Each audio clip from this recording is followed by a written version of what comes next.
une vingtaine de personnes a répondu à l'appel de ce collectif, le collectif des femmes des forces de l'ordre en colère. Les manifestants ont pendant 1 heure, à partir de 19h, eh bien, appelé au respect tout simplement des institutions et de l'uniforme. Ces manifestants ont évidemment demandé l'arrêt des violences contre les policiers, mais aussi contre les gendarmes et contre les pompiers. Encore une fois, tous ceux qui portent un uniforme, ces hommes et ces femmes qui sont confrontés aux incivilités, aux violences et qui très souvent, après quelques jours d'ITT, doivent revenir sur le terrain pour pallier au manque d'effectifs. Écoutez la réaction d'une femme de gendarme qui fait partie de ce collectif.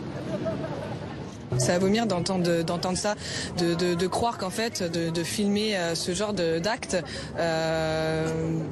on a l'impression que c'est bien en fait. Et en fin de compte, ils réalisent pas qu'il y a une femme derrière qui s'est fait agresser et qu'il y a une famille aussi derrière, elle a une famille. Elle était venue pour voir ce qui se passait, pour aider en fait d'autres citoyens et on en est là. Elle s'est fait agresser et on entend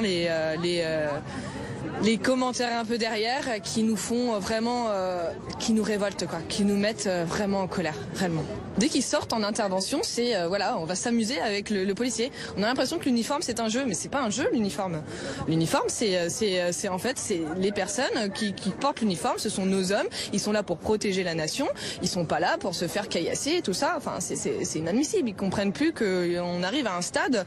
Non, on n'est pas des jouets. Il y a des familles derrière. On a des hommes qu'on veut qui rentrent à la maison, des femmes. Souvent aussi on a des mères et des pères. Enfin c'est pas possible. Des enfants aussi qui sont là-bas.